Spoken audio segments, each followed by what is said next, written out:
This is Pet Life Radio. Let's talk pets.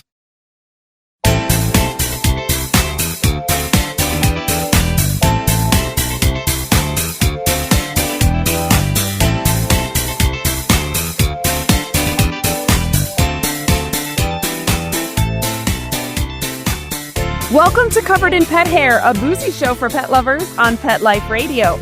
I'm your host, Isabel Alvarez-Arata, and today I have the pleasure to have a drink and a chat with the leading expert in separation anxiety in dogs for the second time. I will tell you all about her and introduce you as soon as we come back from these messages from our sponsors.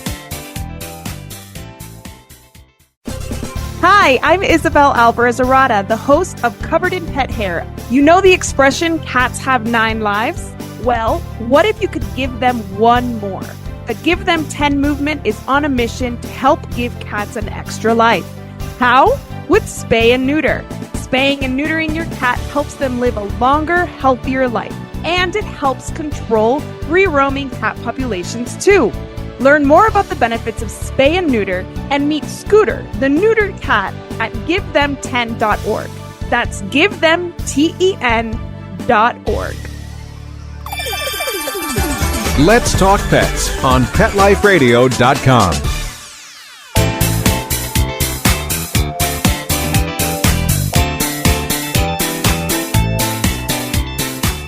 Welcome back to Covered in Pet Hair. I'm your host, Isabel Alvarez-Arata, and today I have the pleasure of having a drink and a chat with a pet parent, a dog trainer, a published author, an entrepreneur, a founder. She's a primary educator for dog professionals. She's a foodie, a wine snob, and a world traveler. She loves the ocean and considers herself a recovering workaholic. She's originally from San Francisco, currently lives in the California wine country. She's wife to Kevin, dog mom to Mabel and Teeny, who is now 15 years old. She is the leading expert in separation anxiety in dogs. She is Malena DeMartini. Welcome back, Malena. It's so good to see you. I just love, you're so kind for all the words that you say, but yeah, I would just love your smile, Isabel, and the fact that you're just as enthusiastic as I am. It makes me really excited and joyful.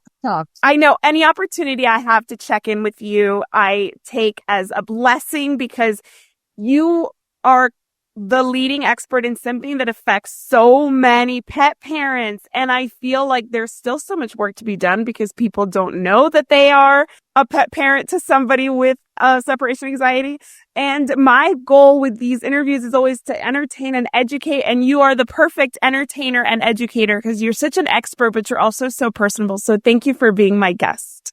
Thank you for having me. I love this. And I'm with you. I want to get more education and information out there because it's just amazing to me how we've grown in education and awareness, but not to the extent that we need to. So more and more people need to know that there are positive ways to work with separation anxiety, and more people need to know that it even exists. Yes, exactly. Yes. So these people who might think they have bad behaving dogs, they may just be dogs that have separation anxiety, especially like we spoke last time. And for those who are tuning in for the first time to an interview with Malena DeMartini, you should check out our first interview, which we did 3 years ago. And it is a basic kind of intro to separation anxiety. We're going to check in on some of that information, and we're going to talk more about separation anxiety and how it affects different dogs in different stages of their life and different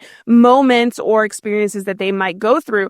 So before we get into all that, I want to introduce our drinking game today. So anybody participating in our drinking game at home, anytime you hear this word, the secret word is fear. Take a drink of whatever you're enjoying, but please be over 21 in the U.S. to partake. Never drink and drive, and always drink responsibly. So what are you joining us with from the California wine country? Well, it's not wine today, as a matter of fact. What I'm joining you with is called a separation anxiety soother spritz. Ooh, I love that. What's in a separation anxiety soother spritz so that I can enjoy one when I feel separation anxiety? Well, there you go. Separation anxiety soother spritz is only for dog guardians, not for dogs, just so you know. This is not, of course, your dogs for sure. But this is a splash of Campari, a splash of soda, and a bunch of mandarin juice and peel from my garden. Ooh, so beautiful. Ugh, I love that so much. It sounds amazing. And honestly, I say that the people who deal with real separation anxiety at home, they need a soother, because dogs with separation anxiety can be a lot to handle. So I totally agree. That's for humans only. And I'm actually joining you with a similar drink. It is orange. Yeah, it is orange too. It's a mimosa, classic mimosa. It just felt right today. Cheers. Thank you so much for being my guest again. And I feel like we're having brunch or something now. Well, we kind of are. We kind of are. No, in the future, we will. We will. In real life. Okay, so I always introduce this show with a game, and today is no different. We're actually going to catch up on some of the facts that you shared last time we spoke. This game is called Separation Anxiety Catch Up. And so we're going to just ask you some questions that I remember from our conversation and see if anything has kind of changed. Are you ready to play? I'm so ready to play. Yay! Okay. So, right now in 2024, approximately how many dogs, I think you said 1 out of a number last time, so if you have that kind of number this time, how many dogs are affected by separation anxiety? You'll be surprised to know that percentage-wise, it's about the same as it was 3 years ago. And 3 years ago, if you think about timing-wise, yes, many of us were like, oh no, the pandemic is going to like chew up and spit out dogs into their separation anxiety woes, right? Interestingly though, so that was about, somewhere in the neighborhood of 20% or more, going all the way up to close to 50%. Interestingly, we've had a lot more inquiries about dogs that are suffering with separation anxiety. But from a population level, it is about the same percentage. And I think there's several things that have influenced that. One is during the pandemic, everybody and their brother and neighbor and, friend adopted a dog. Right. But from a population level, almost 50%, or a little more than 50% rather, of households in the U.S. acquired a new animal during the pandemic. So just by virtue of population increase, we're getting more inquiries, right? I think there's a little bit more that has influenced this, though, because everyone thought, oh my gosh, these dogs are not going to be left alone during the pandemic for, weeks, months, almost potentially years of what has happened. And everyone thought, oh gosh, they're going to all be suffering. But I think what actually has attributed to these increased numbers of inquiries has been that everyone now can either afford a standalone camera for $30 or $40, or they can just log into Zoom and watch their dog. So people were not necessarily, for no reason other than accessibility, we're not necessarily watching their dogs previously. And then they start to watch their dogs and they're like, oh, interesting. That behavior doesn't look very comfortable. And I think one of the coolest things about that is that not huge percentage, but a lot of the inquiries we're getting now are, I just am watching my dog on, Zoom or on the camera, and he doesn't look comfortable. He's, kind of pacing, kind of whining. We never got those inquiries before because no one knew, no one noticed, no one saw it. Yes. That's amazing. Yeah. Yeah, so I remember when we spoke that you were recommending the cameras, and I recently did have to purchase a camera for unrelated to pet reason, but they are so much more affordable than they were even when we spoke 3 years ago. Definitely. The main camera when we spoke, the mainstream camera service when we spoke 3 years ago was Nest Cam, or Drop Cam as it was called. Mm-hmm. And it was like a $200. I mean, it was not cheap for just to watch your dog kind of thing, right? Yeah. Now, I mean, you can go on to any, go into any, big box store or any online, store, and like $30, you're good. Yes, exactly. And for those who, I'll shout out to Wise, WYZE. Oh, yeah. Because that's what I use in my grandmother's assisted living, and it's been super easy. If you want to record, you do need a little memory chip. Just know that, and that's a tip that I learned the hard way. I just was like assuming that it was already built in there, and that's why they are so affordable, because if you just want, to be able to check in whenever you want, you don't need to record. They're like $20, $30, and the chip I think was like $30 additional once I ordered it. So Wise, WYZE, is a great option and definitely more accessible. So has research also been continued since we spoke? Is there more research? What has the research found? I know you've said that there could be a genetic link. Is there any more to indicate that that's the case? There is some sort of burgeoning research. Genetic stuff is, I actually recently attended a conference about some of the genetic components of dog behavior. And the wonderful Dr. Palmer was talking about just research in general, and Dr. Lindsay Palmer, and was talking about research in general, and said that it takes, I hope I quote this correctly, it takes 10 to 12 years for the research to kind of get down to the people that are applying it, sort of thing. Interesting. And I was like, oh my gosh, And so I thought, there's a lot, I know there's, and I scour the research all the time, but I suspect there's a lot out there that are in publications that I'm just not aware of, or are in other countries, or are published in other languages. Exactly. So, I mean, there's a lot happening from a genetic standpoint. I don't remember if we spoke about this, that what had been discovered, which is pretty cool, is that there was a haplotype, which, for lack of a better term, a genetic marker, right? That's a very simplified way of saying it, but that had been discovered that was associated with separation anxiety. Interestingly enough, the more I have read and understood about that, it's not at all a surprise. I mean, if you think about, I'm going to breed a dog that has fearful behavior of any sort of variety, the likelihood that the pups are going to have some sort of, maybe not all of them, but many, some or many of them will also have some fear behaviors. Absolutely. I think it's important though, and I hope I said this last time, but if I didn't, we're making it into this recording. Just because something might be genetically influenced does not mean that it's not modifiable. Right. Exactly right. Absolutely. Has there been any breed specifically that's been identified as having separation anxiety in more cases than other breeds? So there's a handful of studies that talk about, we did this breed-specific research. So far, the jury is out, and I'm going to tell you why. There are some breed-specific research papers, and I read through them, and I think, oh my gosh, this exactly mirrors my experience from almost 20 years ago. And I'll give you an example.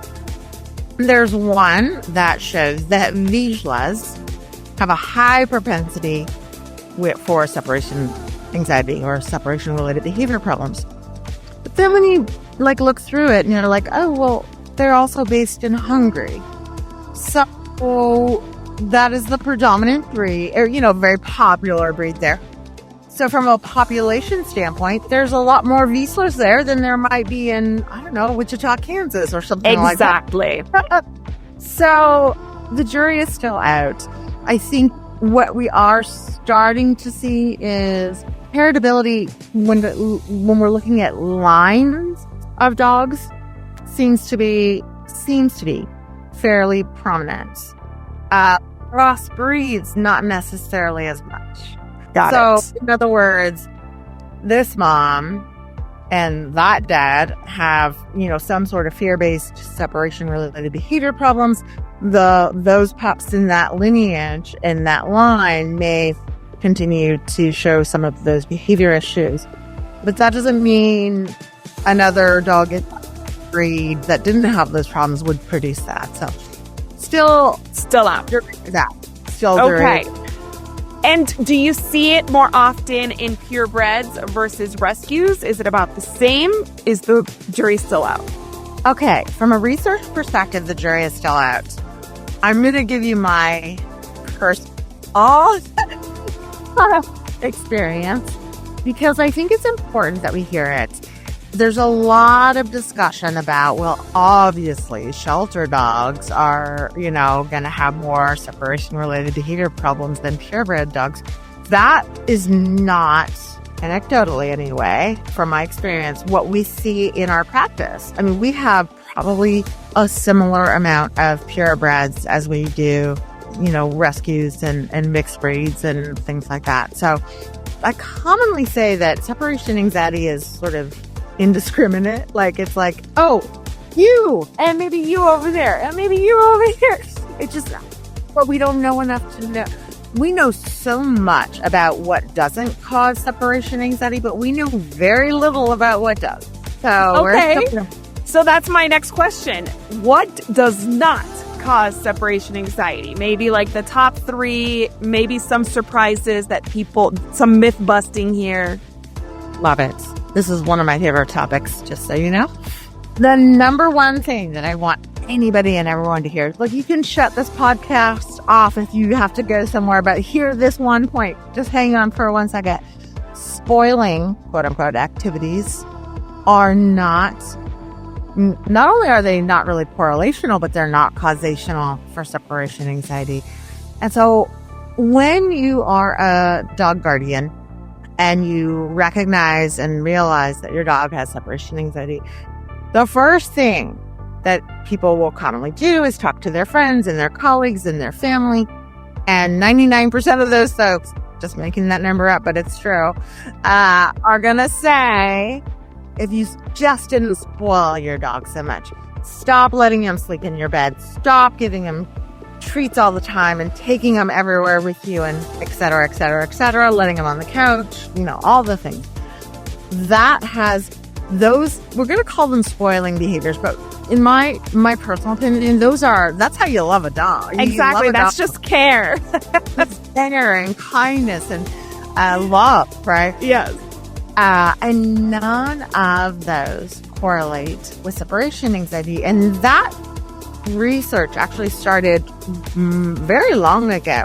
One of the first really prominent pieces of research was in 1991 about it, and it's been replicated. And this is one of those things that's really important in research and in science in general, right? We can get this one-off paper that says, I found this cool thing.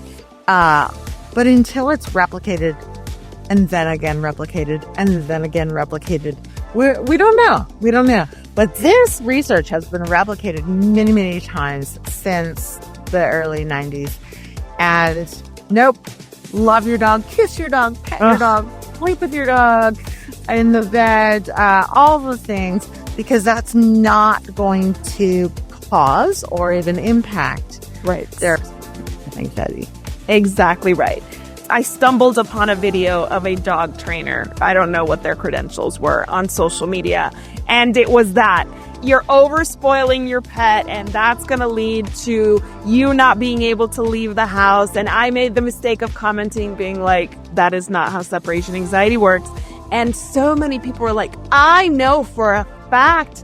And I'm like, that's not what the science says, because I know I heard it from the leading expert in separation anxiety that does not cause separation anxiety. Loving, caring for, and feeling like your pet is part of your family does not cause separation anxiety. I love that you commented on that, and I love that we are going to be able to share that, diffuse that on social media, because there's so much misinformation about how we need to keep our pets down in order for them to be healthier and happier. It doesn't even make sense logically. No, and as a matter of fact, a lot of the so-called, let's just say, trainers that are claiming these things often talk about the concern that the dog is hyper attached. And what's interesting is that attachment theory started to become important back even like in the 50s, right? It started with Bowlby, and this was all about attachment, human child attached to not just parent, but female parent. So it was very interesting.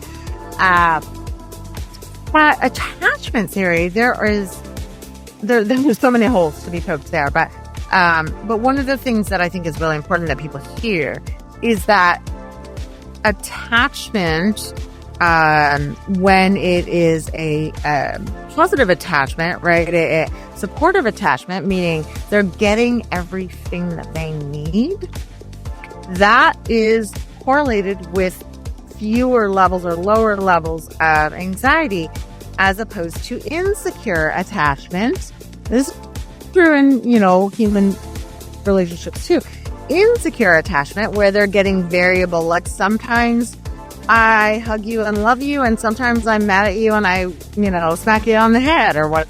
Right? Like, so Exactly right. And I'm an attachment parent for that reason, because from my understanding, the more their needs are met, the more independent they become when they are ready to do so. So I've always been, and I know my family thinks I spoil my kids and I'm always there for them. And, they're too attached to me. And I'm like, who else are they going to be attached to? They're 6 and 4 years old. They're supposed to be attached to their mom.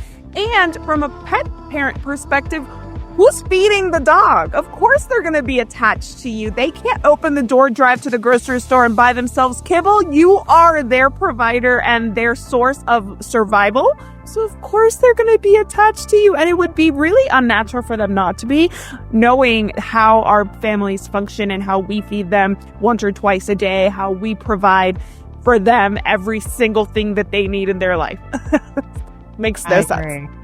And it's real. And I'm going to just follow up on that really quick, because one of the things that I learned, this was eons ago, but Jean Donaldson actually said this, and it always stuck in my head about like dominance type theory, right? Like, oh, they're trying to take over, and I always laughed at that, but I never really thought it through until Jean said to me, how many dogs do you know that have stolen the car keys and the credit cards and have driven off to like spoil themselves in the pet store or whatever? Exactly. Like, they can't. They are so, they need our care. They need to, if they want to go potty, we take them out. I mean, it's pretty succinct. Exactly. It's so funny because I feel like we forget how much our pets really understand about our dynamic, because I think we don't give them enough credit. Like, they know who feeds them. They stare at you every morning. The person in the house who feeds them, they stare at you every morning. They want to be in your good graces. They're not trying to challenge you so that you can't have a hand to feed them. Are you crazy? Like, we have to give our pets a little more credit. Well, I have 2 more questions for the game. These are I feel like these are going to be helpful for those who don't know much about separation anxiety. When people call you, what is the most common symptom or sign that they're sharing with you that leads them to believe that it's separation anxiety? Well, I'm gonna talk about this 3-headed dog, so Cerebus here, right? The most common 3 symptoms are vocalization when left alone, destruction when left alone, and elimination. So, urinating or defecating in the house only when left alone.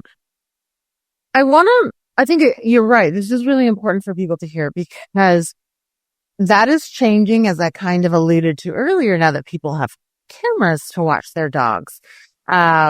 Those 3, vocalization, elimination, and destruction, are 3 symptoms that are terribly inconvenient to the guardian. You're getting landlord or neighbor complaints. You're having to clean up pee and poop. You're replacing doors or whatever. Those are they're big deals to us as a human, component. But there are a lot more indicators of stress when left alone. Those are just the ones that really are obvious to us from we're not, even if we're not watching the camera, right? Right.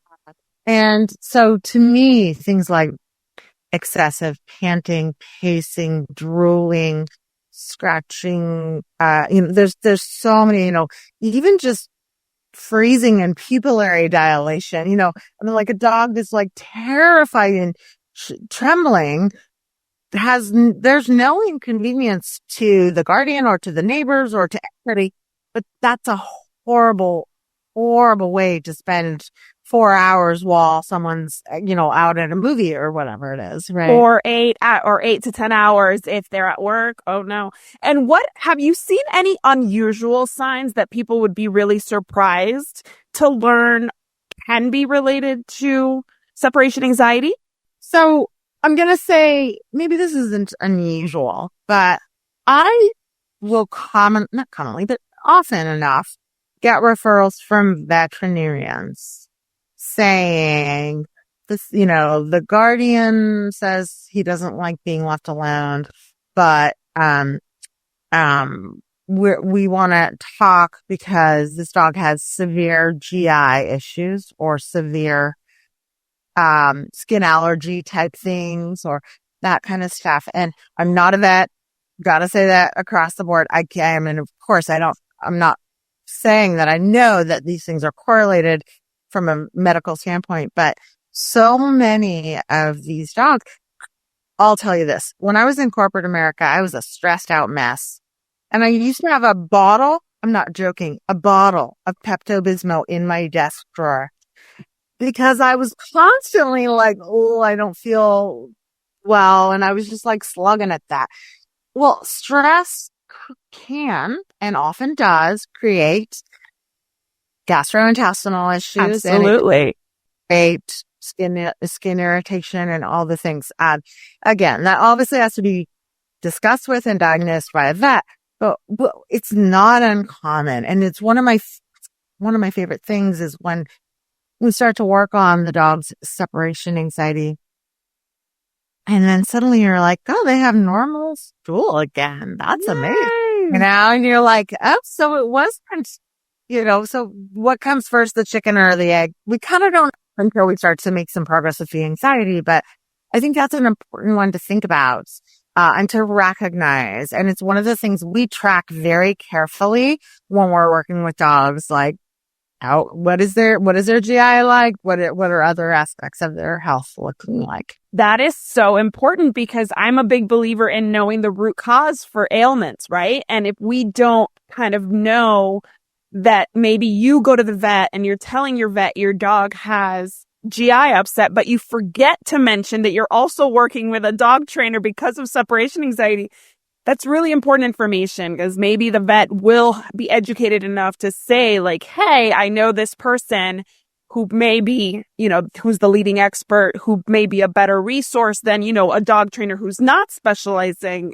in any way in separation anxiety, so that maybe it can come back to the root being not, a gut issue, not the food they're eating, not the medication for XYZ is causing stomach upset, but maybe it is just the stress levels are so high. And I think everybody has seen at some point a video of a dog having a huge reaction to, for example, noises. We've all seen the videos of the dog trying to get out of a crate or trying to escape his own home because fireworks are going off.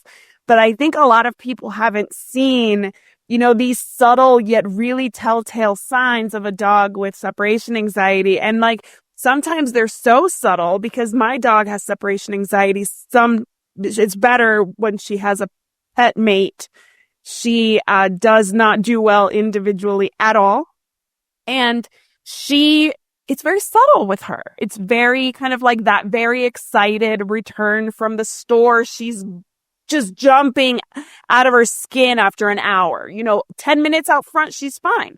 an hour more, she just is just jubilant that I'm back. So these kinds of things people don't realize could be a sign of separation anxiety. You just take it as a compliment. Your dog's happy to see you, but you don't know that they have been desperate for you to come back. Again, because they know that you are their source of survival.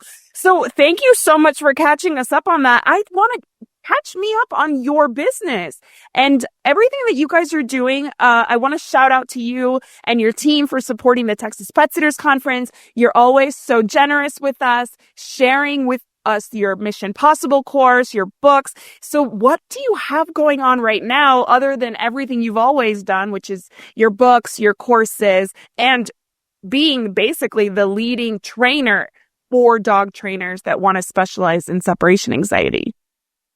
Well, I'm glad you asked, because one thing I do want to talk about that we've been working on for about the last year, I mean, it's a huge passion of mine. I mean, separation anxiety in general is my passion, but this piece has been a huge passion of mine for a long time. And that is how to support shelters and rescues that have separation anxiety dogs in their care. And there are big gaps in the elements of support and resources for shelters and rescues. We conducted a survey, started last year in October, and we've had quite a few responses from staff and volunteers and fosters and everybody associated with shelter and rescue. And we learned a lot. And what we learned is that there's a very large spectrum of, we follow up one time, 2 weeks later, and then they're on their, from there to much more robust. And it was interesting because it was indiscriminate between really, really small shelters and rescues that only have 1 or 2 people, volunteers kind of thing, to very large. There was a lot of gaps in that follow-up and how to support adopters, and even how to look at the point of intake through fostering, through pre-adoption, through post-adoption. And we created a lot of resources for that. And I recently presented on this shelter and rescue topic for IAABC at their conference, and I'm going to present again for APDT later this year and PPG in a few months on all of our research findings. One of the things that I found interesting at the IAABC conference, I asked the audience, like, how much follow-up do you provide for dogs with known separation-related behavior problems once they're adopted? And it was an interactive poll, so they could just scan a QR code and then just anonymously type in their answers. And those answers showed up on my live screen, right? It was a little worrying because it was like none, very little, not anything, just some, not too much, one follow-up call, one email, one this and one that. And there were others that did more, but the overriding predominant answer was none or little to none. We need to change that. Yes. And I think the reason we need to change it, well, for many reasons, but, we do a tremendous job my hats are off and I salute everybody in shelter and rescue. They do such wonderful work. And I know that, you get the dog into your organization that has, I don't know, an ACL tear or something like that. They're like, we're going to raise this much money to repair this ACL to get them out. And then we're going to follow up and we'll have vet visits and we'll have this stuff.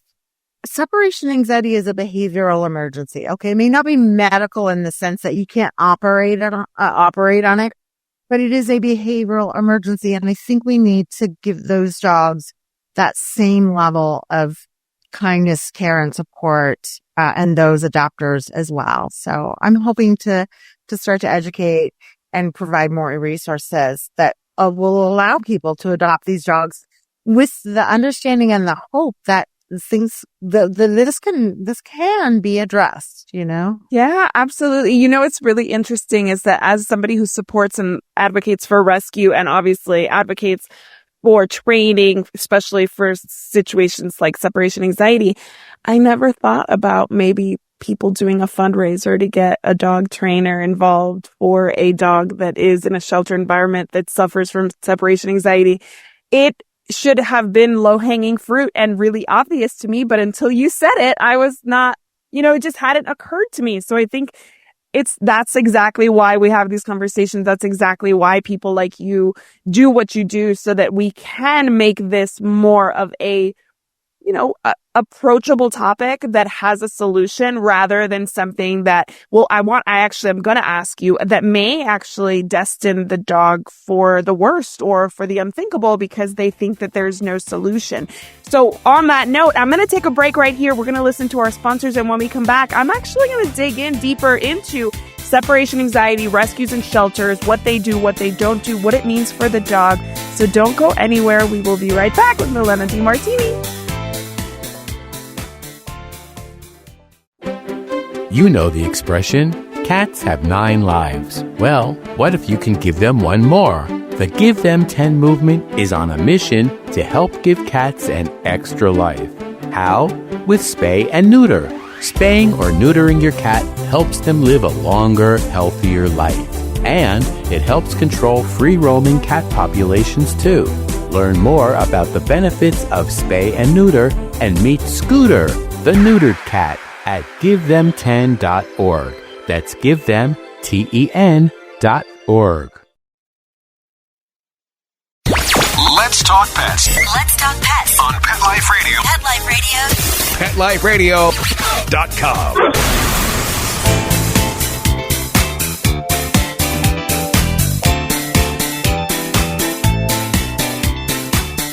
Welcome back to Covered in Pet Hair. I'm your host, Isabel Alvarez-Arada, and today I'm having a conversation with the foremost expert in separation anxiety in dogs. That is Malena DeMartini. If you know anything about dog training, if you know anything about separation anxiety, you know Malena, and you know that she is just as knowledgeable as she is committed and dedicated to this topic. I love having you on the show, Malena, because I learned so much, and it really does get me thinking about something that is very akin to mental health, right? So we talk about mental health as an actual medical condition in humans, and this is something that is very similar, and many times in the pet world, it doesn't get its due. So we were just talking about how you are committed to helping rescues and shelters navigate separation anxiety from the start through adoption and beyond. And I want to play a game with you, and this is called Mission Possible Rescues and Shelters, to take from your course's name.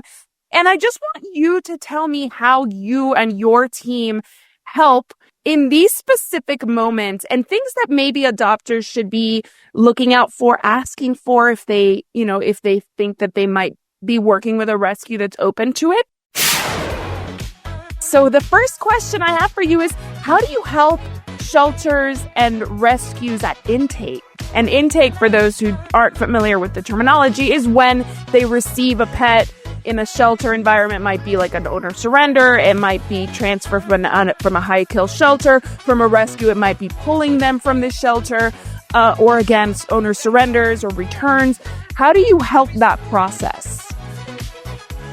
So for the intake process, it's good news and slightly not great news. When we have someone that's surrendering an animal, we have created a questionnaire, which, by the way, needs to be discussed, and the questions need to be asked in a very compassionate and empathetic way. This is not judging this person for bringing their dog because they're, for whatever reason, that is what they need in their lives, for their situation. But the more information that we can gather about that dog, the better equipped the shelter or rescue will be to provide that particular animal with not only what they need while they're in their care, but also provide them with the best opportunities for adoption with the right types of fits. When shelters and rescues pull, whether it's a stray, whether they pull from another organization, they grab a dog that is in a rescue that was potentially going to be euthanized, there's typically not the level of information. And it's hard because one thing that I talk to a lot of shelter and rescue organizations, and one thing that everybody is sort of pulling their hair out about is, how do we know? How do we know if this dog has separation anxiety if we don't have intake information from a previous guardian? And the answer is you don't. Because separation anxiety looks identical to shelter stress, and it can also not be very apparent at all in an environment where our dog is very shut down and overwhelmed. So while in the shelter environment, even those dogs that you think, oh, I take them out for their, let's say, their walk, and they don't want to go back in the kennel and they just want to be with me, that could just be shelter stress. And there's a big concern about labeling a dog with separation anxiety that doesn't have it. And there's also a big concern about labeling a dog that does have separation anxiety without, transparency. And so I really urge shelter and rescue organizations to refrain from diagnoses unless they really have historical information. Okay, perfect. Okay, so that's the thing that I feel like is always missing in the rescue process is the questionnaire. So this is available to all rescues and shelters. You provide the questionnaire. They don't have to make up the questionnaire. They just need to ask people to complete it. Yes, and I recommend that it's sort of a conversation as opposed to please fill this out type of thing. Got it. It's a kindness that we need to afford people, even though we don't like dogs being relinquished because that worries us. But it's a kindness that many people need is our empathy and compassion. So, and that is available to download. That resource and all the others are available for free to download on our website. So amazing. Yeah. And I think it's really important that we leave all judgment aside because at the end of the day, it really is about setting that pet up for success. And if the person is there surrendering them, they obviously are not in the best place they can be. So knowing that information allows us to find a better solution for that pet, a better placement for that pet. So it's always like the same way when I go to my district meetings for my kids' public school. The goal is the kids. It's always about the kids. The bureaucracy, everything else, the feelings the adults feel, not important. It's about the kids, and in this case, it's about the pets. How does the shelter environment, I imagine it would exacerbate separation anxiety? How do you help shelters mitigate that, if it's even possible to do so? Yeah. So it can exacerbate separation anxiety. We don't know for sure because we don't have enough numbers and research behind that. But anecdotally, from what we see, it can commonly exacerbate some of the separation-related behavior issues.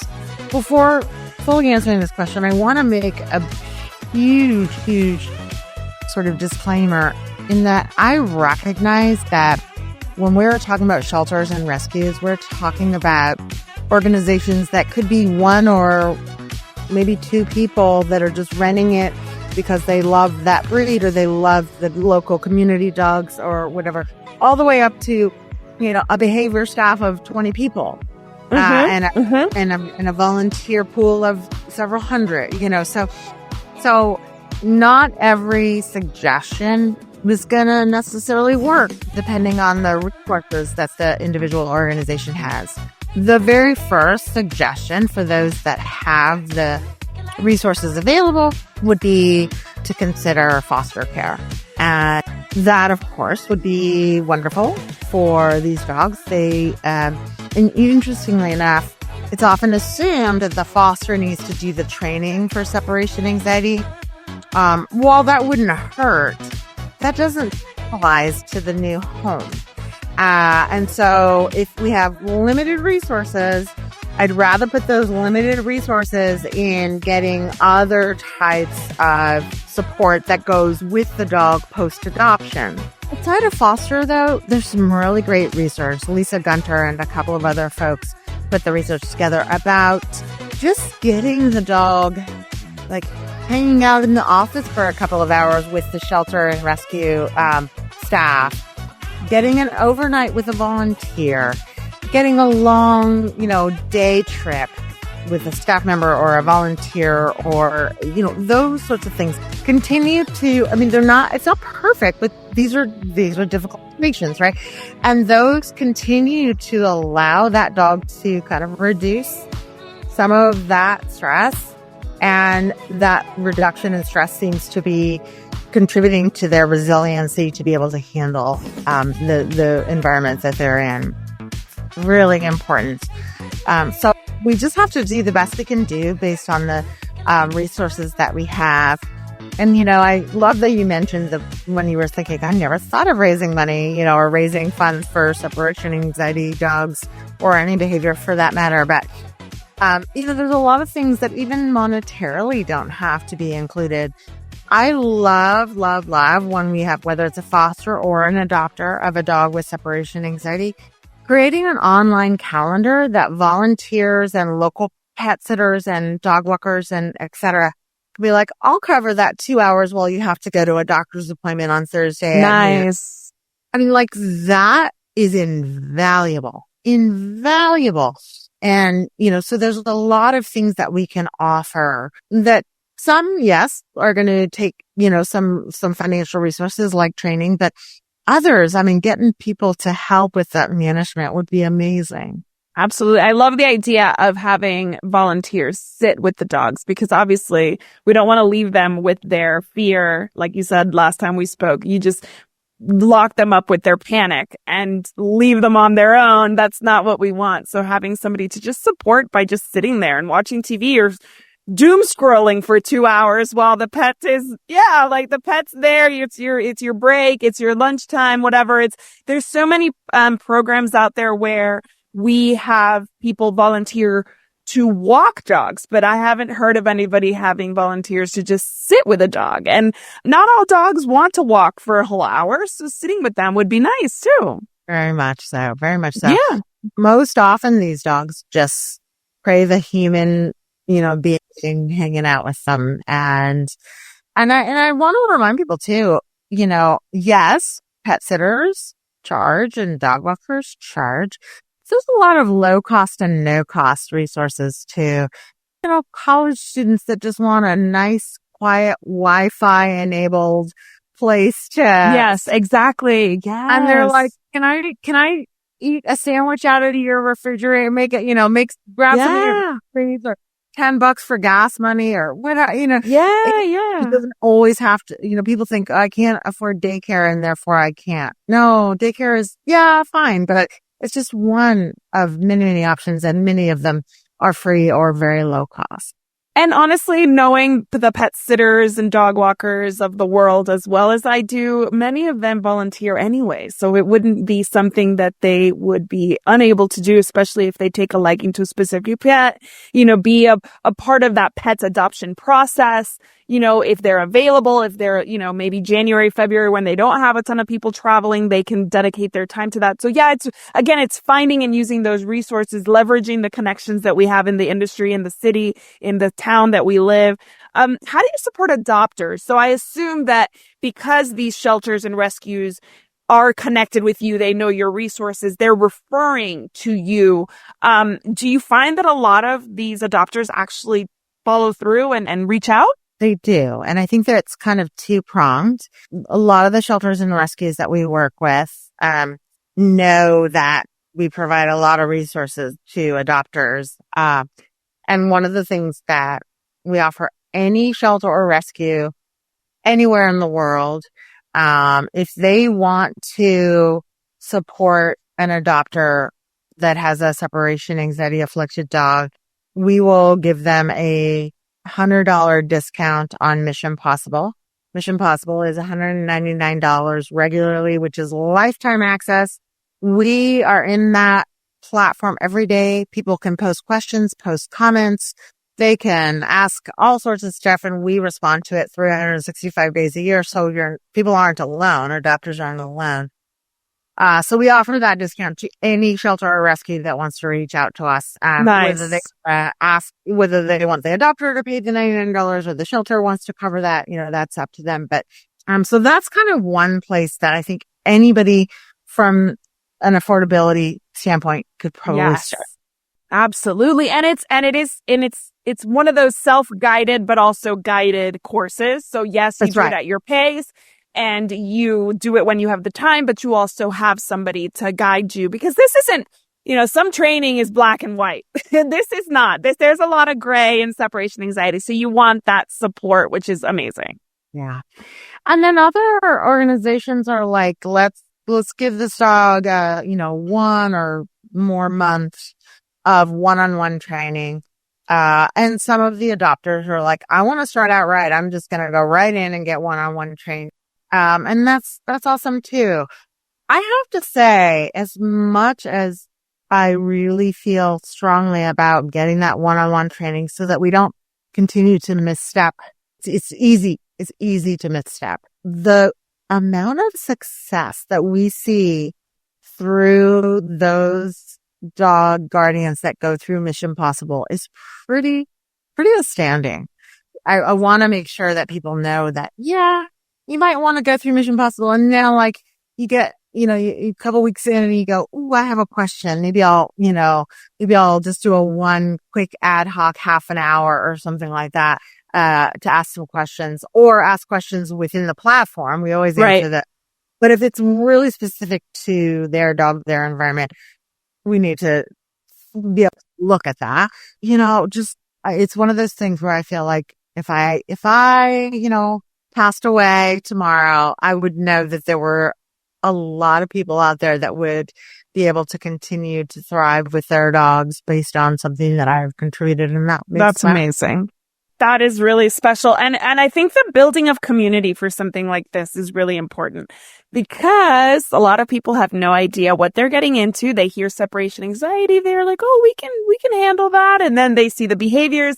They become bigger because they mismanage it, not on purpose, but we don't know what we don't know. And then they're like, nobody in my family gets it. Nobody in my work understands why I can't go out after work because I don't have a sitter. Nobody gets it. And then they join something like, or they find their way to you, and then they join Mission Possible, and they see that they're not alone and that other people have similar experiences, even though it manifests differently. It's still a community that you can count on and maybe share those lows and those highs with, that really gets it. And I can tell you, I've been a guardian of a dog that suffered with separation anxiety myself. This was 10 years after I had already been specializing in the behavior.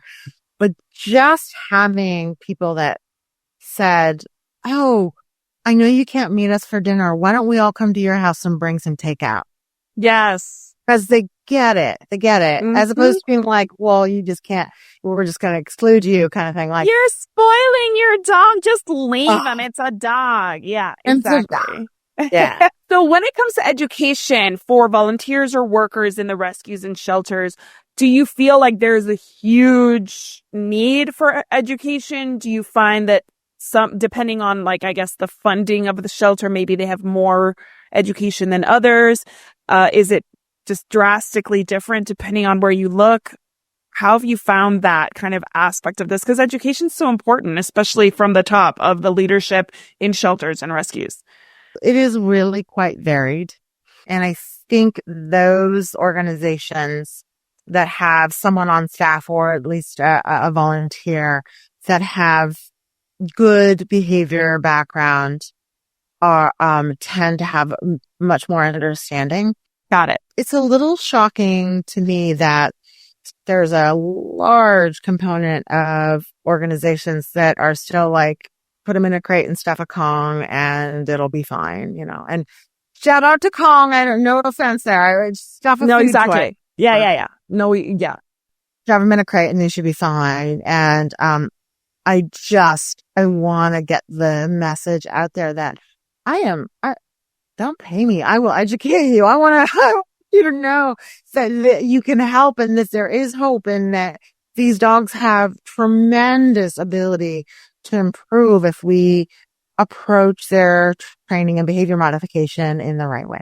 Okay, so how do you help the dogs? Because I imagine that, and I don't know, I've never spoken to anybody about separation anxiety in terms of rescues and shelter specifically, but is it a death sentence for some of these dogs to be diagnosed with separation anxiety? And obviously, if the shelters are gaining access to these resources, does that improve their outlook a lot?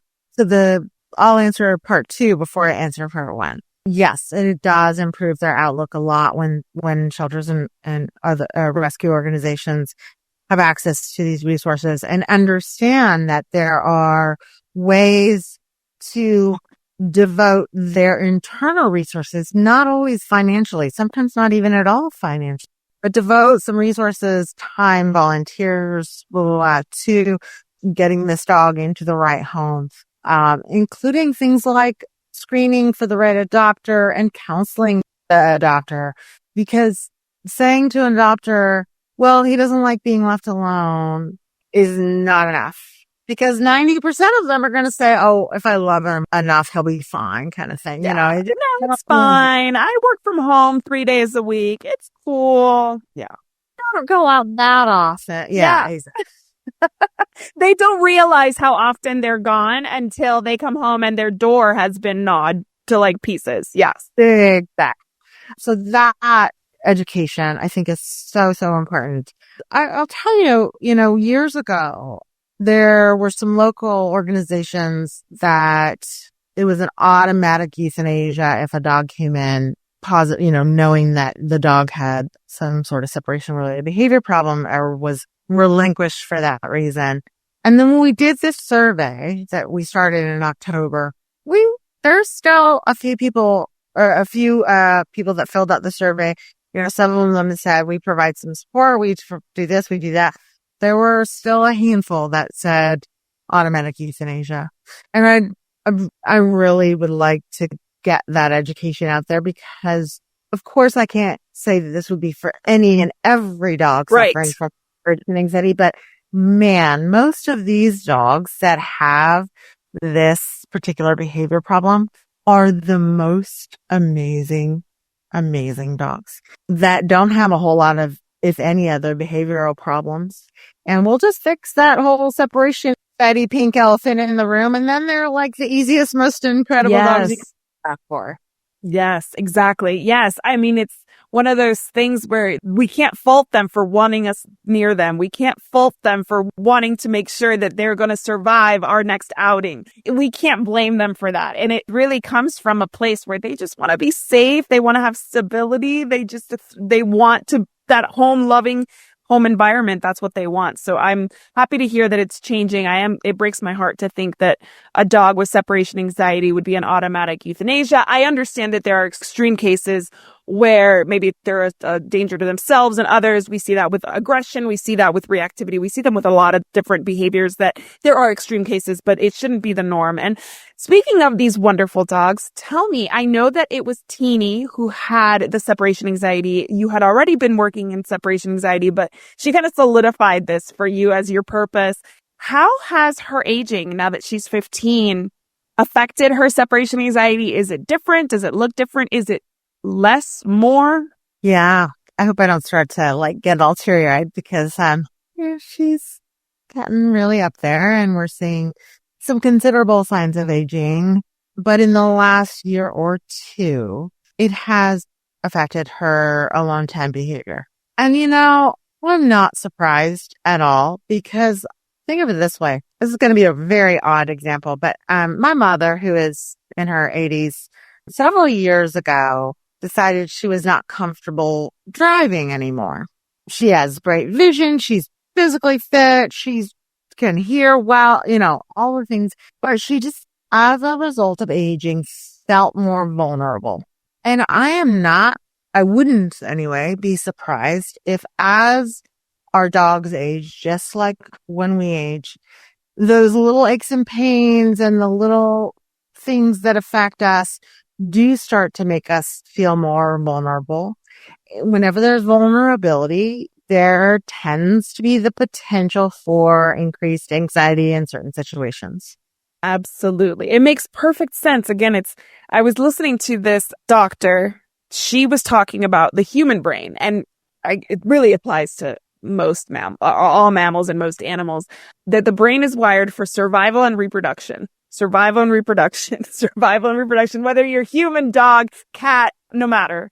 And it does make sense that if they feel like their survivability is impacted by aches and pains, by reduced energy levels, that they would be a little more on edge. And I feel like that's going to happen to all of us. I'm with your mom. I think that's a really great decision to make before it's, a problem. So I think it's really responsible, that she made that decision. I wish more people did that. But it really is one of those things where you say, like, I get the anxiety. The anxiety is that you're not able to defend yourself from predators. You're not able to fend for yourself as much. You're just a little less able to care for yourself. In Teeny's case, she's tiny, so there's also that. And she, it's a little more on edge. And I love that you're talking about her aging process, because we always think about aging as arthritis, inflammation, blindness, deafness, but we forget that these behavioral / mental health, right? Canine mental health, feline mental health conditions can also be affected by aging. And it's not just canine dementia or cognitive decline. It's also an aggravation of a condition they may have had their whole life. So it's so important. And do you have people in your practice that come to you, not maybe they didn't even know for 12 years that their dog had separation anxiety, and the aging has kind of made it more obvious?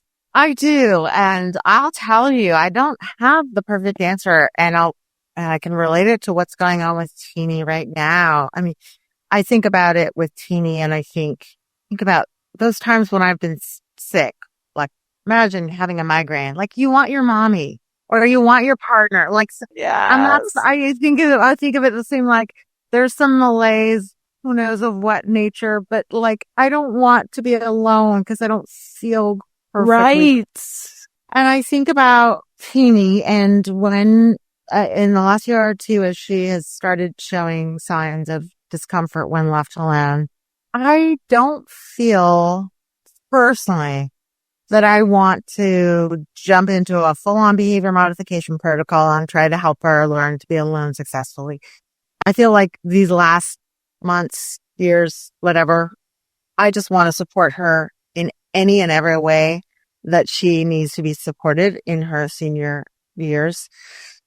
And so it sometimes is hard when someone reaches out to me and their dog, let's say, is, starting to experience some cognitive dysfunction, decline, and they're like, oh, my dog's, 12 or 13 or whatever. And suddenly they're whatever about alone times. And it's hard for me because I want to be able to offer them some solutions, but I also want to let them know that maybe this last year or two that you have left with your dog would be a beautiful time to give them everything that they need. Yes. They've been a gift to you. Let's give this gift tenfold back, Yes. I always give people the choice, always. But for me, it's really hard to think about implementing behavior modification for separation-related behaviors when I know that some of that is inspired by discomfort, pain, and all the rest. Yeah. That is such a great point. And I'm so happy you made that, because I keep saying is we adjust for the incontinence. We adjust for the, we buy the extra expensive supplement for the joint pain and inflammation. Sometimes we just need to adjust. Bed and all yes, the things. exactly. But we have to sometimes adjust for these behavioral, emotional, psychological things that are going on as well, that are sometimes forgotten because there's no visible pain or no veterinarian telling you there's, 60% arthritis in the hips or whatever. There's no way of really understanding it. But if you finally figure out that your 14-year-old dog is extra attached It's just time to manage at that point. I agree with you. Yeah. Well, okay. So how can my audience learn more about everything that you offer, all of your expertise? How many dog trainers have you even educated at this point? Where can they find a dog trainer near them if they want to find somebody who's, certified by you? Okay. Well, feel free, anybody, whether you are a dog guardian, pet parent, whether you are a dog professional, a behavior consultant, a trainer, whether you're a vet, a veterinary behaviorist, a vet tech, just go to my website. There's a ton of free information there for anybody to use. The website is DeMartini.com. Should I spell it or will it be in the show notes? I'll put it in the show notes and I will put it in the video so that everybody can jot it down. Thank you. That'd be great.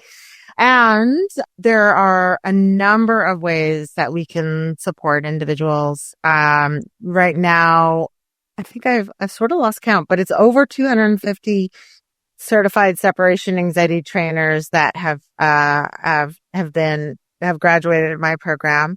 We are all over the world, and we do all of our work remotely because guess what? If I show up at your house, that's not about leaving your dog alone. So everything we do is work with our clients remotely 5 days a week, typically, which is unheard of in our industry, but we do. And you can go to my website and search by location, meaning location from a time zone perspective, because we want people to be time zones. And also from a language perspective. So if you have if you are not English speaking, there are a number of language opportunities of trainers and behavior consultants on the website. So you can search by a variety of different parameters. Well, thank you so much for your time, for educating me and my audience. I love talking to you. So here's to you. Thank you for all you do for these beautiful dogs that just want a little extra attention. Thank you as well. Cheers. Cheers. I also want to propose a toast to my executive producer, Mark Winter. Thank you, Mark. And to our audience for joining us for these awesome conversations. I hope that you took as much from this as I did. It filled my heart to talk to you, Malena. Here's to a life covered in pet hair, because there's no better way to live. Cheers. Better way to live. To learn more about Covered in Pet Hair, please visit coveredinpethair.com or petliferadio.com. Thanks for watching, and I'll see you next time. Let's Talk Pets, every week on demand, only on PetLifeRadio.com.